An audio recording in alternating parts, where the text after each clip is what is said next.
don't know how I found out about Clark Atlanta, but I just was like, that's the school I'm supposed to go to. And so I remember struggling, thinking, like I was battling on this thought, like back and forth in my mind. I was thinking, dang, like, should I go there or should I just stay in Texas or whatever? Because there's plenty to do in Texas too, I would think. Yeah, or but I guess you would let me know. But Texas is not like a fashion place. Like, I don't think Texas is not fashion. You know, when you think of fashion, you think of New York. Right. But next under New York is Atlanta, I feel like. Really?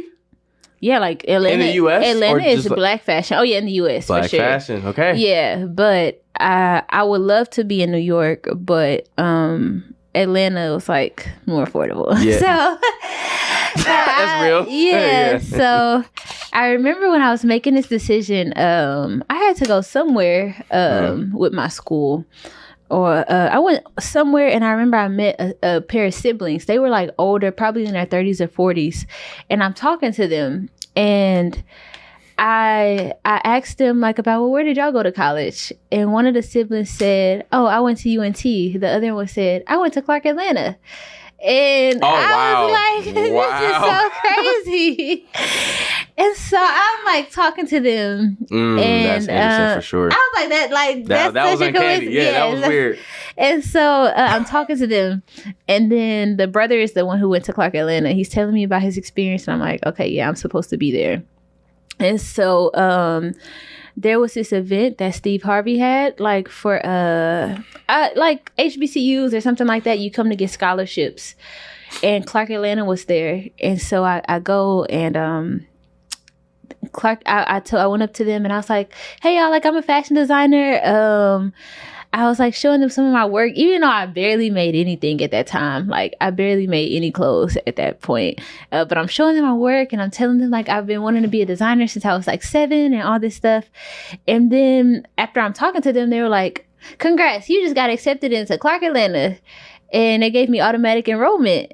And so I got accepted into the school, like there on the spot. So you showed them the work that you had at the time, but you said it wasn't much. Yeah, and I just was having a conversation with them. I told them I want to go to the school. I'm passionate about fashion, and they offered you that on the spot. Mm-hmm. I was trying to get a scholarship on the spot, even though I hadn't even been accepted yet. I was trying to get like a full ride or something. Yeah, but I got accepted into the school right there, and then a few weeks later, they sent me my official acceptance papers.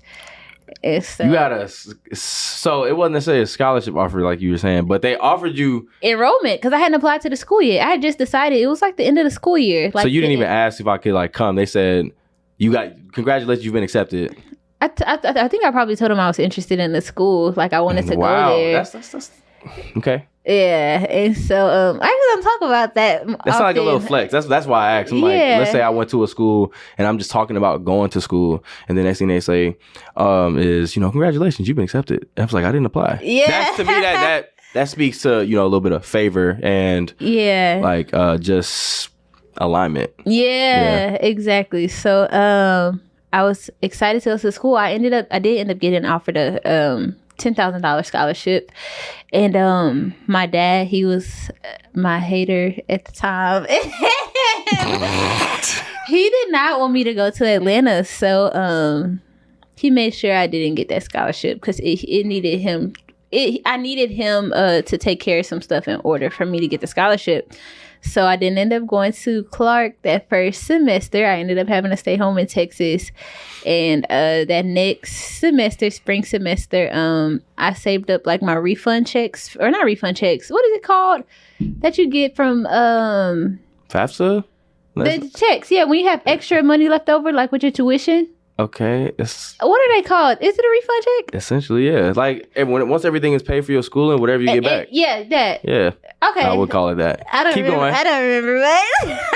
Keep going. I saved up that. Yeah. And with that money, then I was able to go to Clark Atlanta, and I was there for a year, and then I dropped out. And so, I went there spring semester, then fall semester that following year. And then after that, my friend, Jamel, we were both struggling to pay for school. Yeah. And he was just like, came up to me one day and was like, Jay, do you want to drop out of school? And I was like, yeah, let's do it. Jada, no, that's not. He was like, you don't go to school. He was like, you can't pay for school. I can't pay for school. Let's just get an apartment together. And let's just drop out together. And I was like, okay. And it was funny because I only had known Jamil for a year. And I ended up becoming one of my closest friends. That's yo. But yeah, so that's how I ended up in Atlanta. And then actually getting a place out here after I dropped out. One of our friends, she told us that we could stay in her bedroom for like a month. Okay. Because she was going home for Christmas. And we stayed there for a month. I was like Ubering and Instacart. No, not Instacart at the time. I was just doing Uber and DoorDash. So I'm Ubering, doing DoorDash, trying to save up money. But also at that point, I was like, okay, now I have to become a real entrepreneur. I actually have to start selling clothes. Because at that point, I would sell stuff here and there, but it wasn't an actual business. It was more like a hobby. Like prior to me starting my business, I maybe only really sold like maybe 15 things. Like from since I started sewing at 15 years old to like 18 years old, I probably had only sold like 15 things. So it was just like I mainly made clothes for myself. Not like, oh, I'm selling as a business. But when I was dropping out, I was like, dang, I have to be like a for real business owner now. So I said I'm going to do a prom dress raffle, start selling prom dresses. And I went to all these high schools in Atlanta. Smart. And I said, hey, y'all, can you tell your students that I'm giving away a free prom dress? All they have to do is post a picture of my work on their Instagram and tag me. And you came up with this idea on yourself, or by yourself. Yeah. Okay. And I said, all you have to do is repost a picture of my work and tag me. That's smart. And one person will get a free prom dress. And so of course, like a lot of people. Exactly. And so I was, at that time, I was a designer in Atlanta. Nobody knew me. I had only been there for a year and I barely sold clothes. But that had got my brand out a lot faster than I would have just like posting random stuff on Instagram. And so I ended up getting 15 clients my first year doing prom. And that's what really kicked off my journey in Atlanta. Dang. It's interesting hearing, I guess, about, stories of why people came here.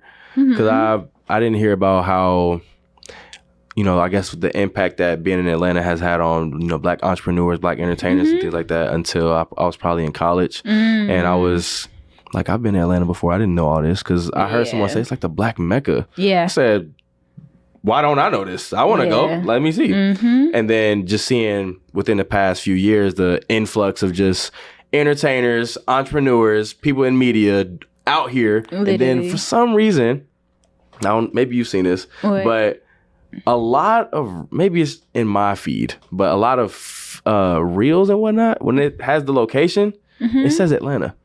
And a lot of the media that I see. Now, of course, stuff that pops up in your feed is suggested for you, but I'm like, why do I keep seeing Atlanta though? That part right there is, it tugs on me a little bit because I used to talk trash about. I don't want you thinking I talk trash. Stop. Everywhere. I don't want you thinking I don't want you thinking I talk trash about anywhere that's not Cincinnati. That's not true. You do. That's not true. But anywhere outside of Ohio. That's not true. It was just, I felt like Atlanta was also one of those places where everybody wanted to go. So I know a lot of people want to go to New York. I've been to New York. I don't want to live there ever. Yeah. I haven't been to LA, but I'm not in a rush. I don't think I would want to live there. And then I feel like Atlanta became one of those places. I said, well, I don't want to go. Wherever everyone wants to go, I don't want to go there. As social as I am, right? As social as you know me to be, I don't want to go there because I feel like everyone is going just to go. They don't have a real reason. I don't think that's true that everyone's going just to go. I'll say with Houston, everybody's going there just to go, it seems like. See, but I just felt, well, I think when I would ask people, where would you want to live? Where would you want to move? I kept hearing Atlanta and I said, why? You know what I mean? I just didn't want to go until I started to realize that a lot of podcasters, a lot of entrepreneurs, a lot of business people, a lot of Black people like that are here. So I said, that is extremely appealing because as we talked about it, I feel like just being here, you are exposed to so many things just for being in the vicinity of all of those things that happen. Exactly. And I think that is of course, beneficial and big for you. Yeah, like I honestly feel like Atlanta, the people in Atlanta has opened up my mind so much. And I don't know if it's just because I basically became an adult out here. So I don't know if I just would have went through the same thing back home. But I feel like the people that I've met out here really helped change my perspective because I'm interacting with so many people. I feel like I hardly ever meet people that live in Atlanta that's from Atlanta. See what I mean? So you see what I mean? Though? Yeah. That's that. Because I've heard this in other areas that almost dilutes the culture. If everyone that was in Atlanta is from Atlanta, that is culture there. Yeah. If everyone that is in Atlanta is from New York, LA, Miami, that's what it is, honestly. Yeah, it probably is a mix. Like I can see it as a mix, but I think more so because I see way more personal reasons as to why I would want to be here. It makes me want to gravitate toward this area. Yeah, like I really feel like the connections that I made out here, the friendships, and just the people that I've encountered out here really helped me become who I am now, you know? And so I feel like I was exposed to things that I really don't think I would have been exposed to if I stayed home. Yeah. And so I was able to learn a lot about business, even just my fashion mentors, they came from Atlanta. And so I feel like all of that I just wouldn't have gotten if I would have stayed back home. And so I just feel like it was necessary. Like, it's crazy. Like the amount of connections that I've made out here is, you can't even place a number on it. You know, it's crazy. Like David, all my $1 million clients, my millionaire clients, they're all here. Like, the group of friends that I've made, or just even like associates who are like around my age, but they're doing like $20,000 months, or dang near becoming millionaires, or different things like that. It's just like, wow, I'm being exposed to this. Like, I'm so used to seeing successful people, but not even just successful older people, but successful people who are my age. And it also even made me realize like me, Yanni, and Trey have been talking about this often, but I've been just saying I'm so grateful for our conversation, like my conversation that I have with them, because the stuff that's normal for us isn't actually normal for other people.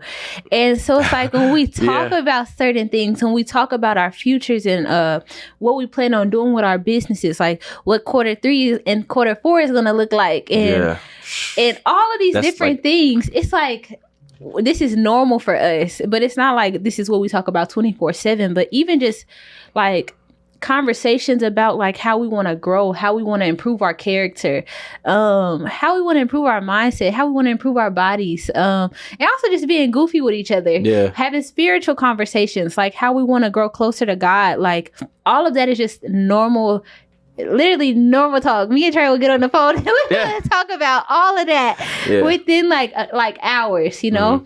And so I'm grateful because I know that I love my friends back home, but those aren't the type of conversations I have with them. Yeah. And so I think that that's why I'm grateful for Atlanta, is because the type of people that I met and the type of relationships that I've built and the type of conversations we have, I just don't feel like I would have gotten it to this capacity, you know, somewhere else. So, as we were talking about, you know, how there are some things that are, I guess, normal for you now that are not so normal to other people. Like one thing that you brought up was having millionaire clients, like multiple. Is that something that overwhelms you as far as knowing? Like, not saying that these people are better than other people, but of course they may have more resources to pour into you. So does that ever overwhelm you, knowing that you have a relationship with these people, whereas some people they just only view people like that from it's from a far distance, as if you can't walk up to them and maybe speak to them as well. Just having that relationship with them, or like, you know, someone like David. Does that ever make you feel a little overwhelmed, or like an imposter syndrome at all? Not having relationships makes them. I don't think the relationships with them makes me feel any type of imposter syndrome or even get overwhelmed. I would say, as far as my relationships with them, I more so feel. I don't know. I feel. At first, I think I would just be a little surprised that, oh, I'm actually building relationships with these people, but it wasn't like a super huge shock because it was something I planned to do. So okay, if I said I wanted this thing, and then you get it, and then it happens, it's like okay, I really did it. Yeah, like, you know, it happened. Like I remember this. At one point I said, I'm done working with celebrities for a while, and I said I'm just gonna focus on successful, like a millionaire entrepreneur type of clients. Why did you make that switch? Because a lot of celebrities just wanted stuff for free or heavy discount at the time. But working with like these women who were successful millionaire entrepreneurs, they were more willing to pay me my price. And they also would refer me to their friends. And so now they're sending me other women like them to who are also willing to pay my prices, opposed to even if a celebrity refers me to somebody else, they're probably referring me to somebody who also wants something for free or for cheap. And so roll your eyes at that. You're like, psych, not here. And so but like we're not doing that. Y'all not about to play me. Exactly. But yeah, so I feel like because I planned that was something that I wanted to happen, it wasn't like a super shock, but I was like, oh, okay, I really did it. But I'll say imposter syndrome more so comes in being around people my age that are successful.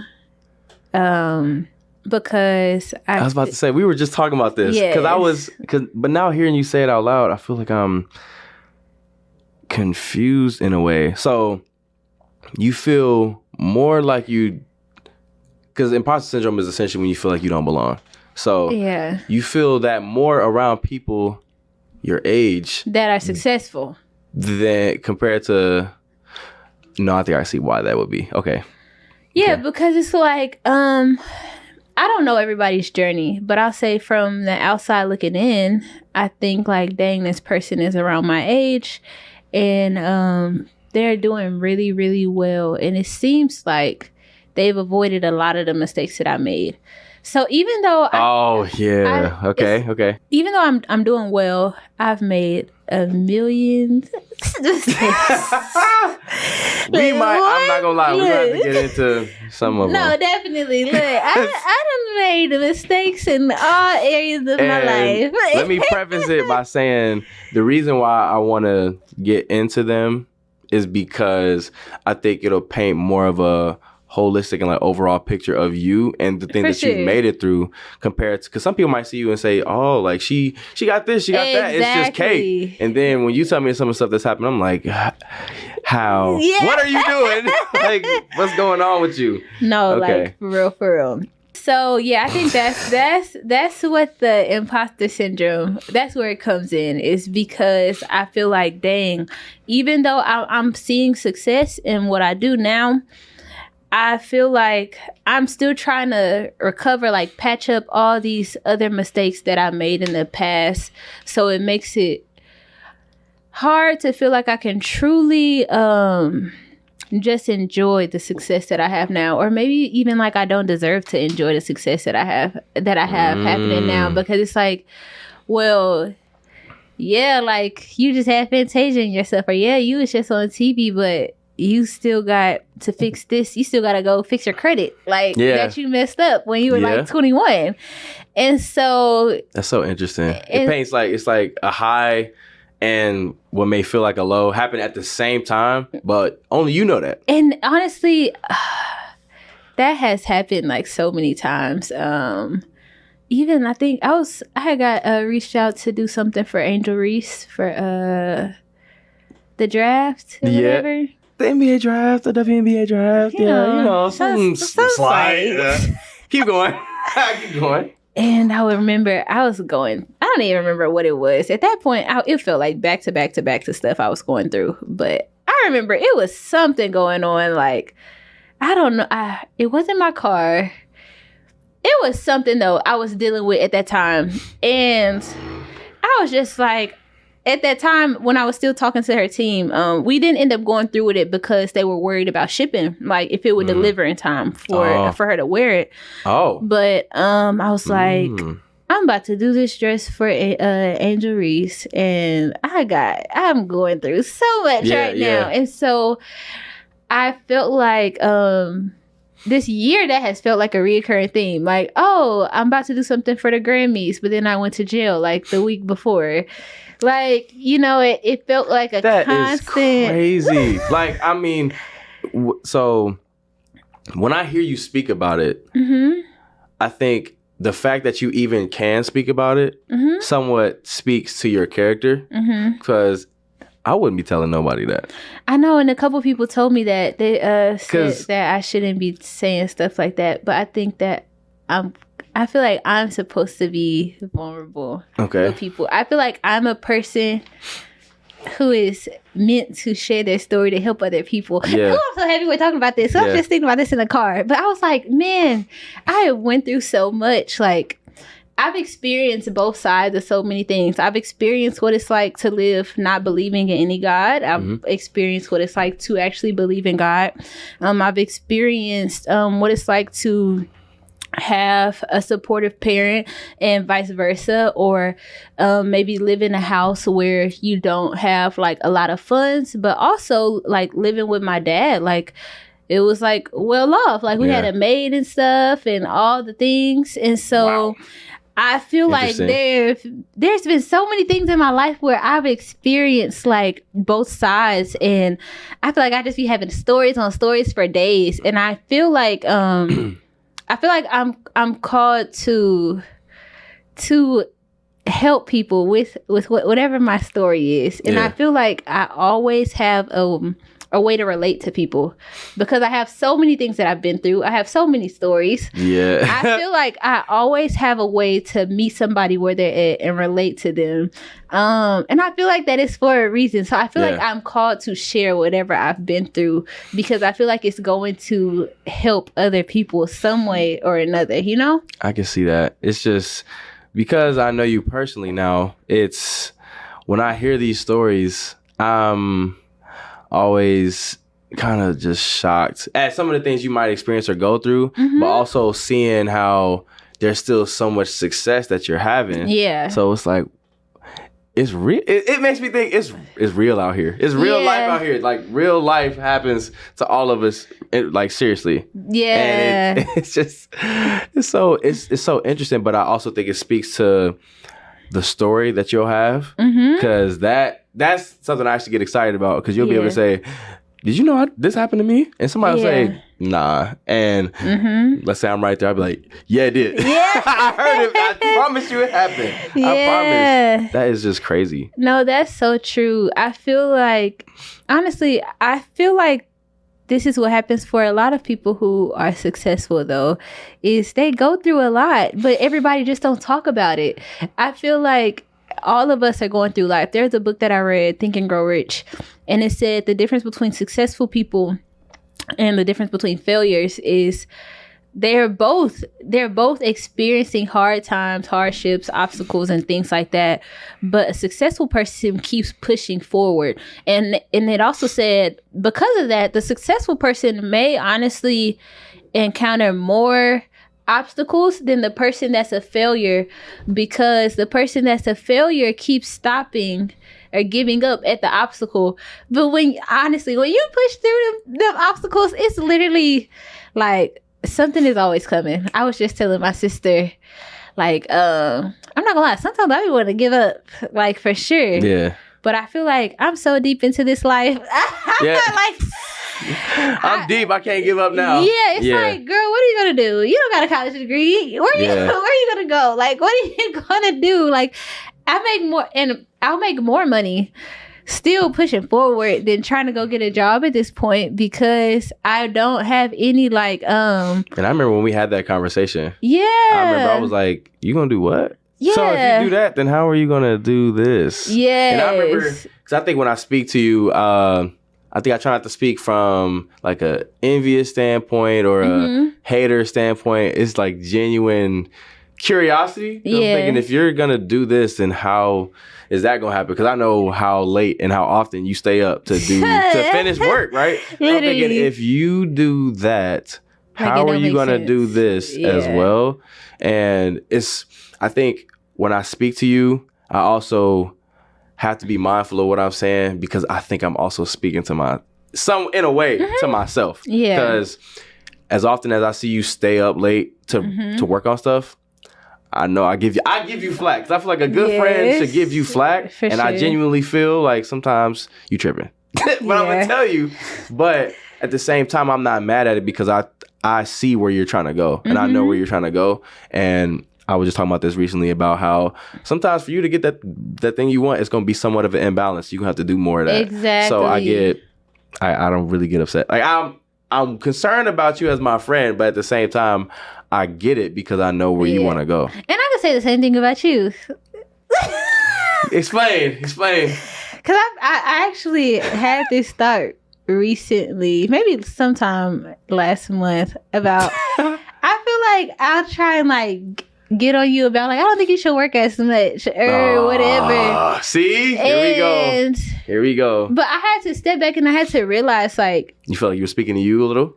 Yeah, I was like, you're really trying to work towards stuff. Exactly. Like, and I understood, like, okay, this is what he's trying to do with his life. So it makes sense. Yeah. Like, it makes sense. That's why when I talk to you, exactly when I talk to you, I'm saying, okay, I can't come at her real crazy, because I would do that. Yeah. Like if that was the path I chose, then that's probably something I would do as well, because I know I want to see the result. Yeah. So, yeah, I'm not mad at you. But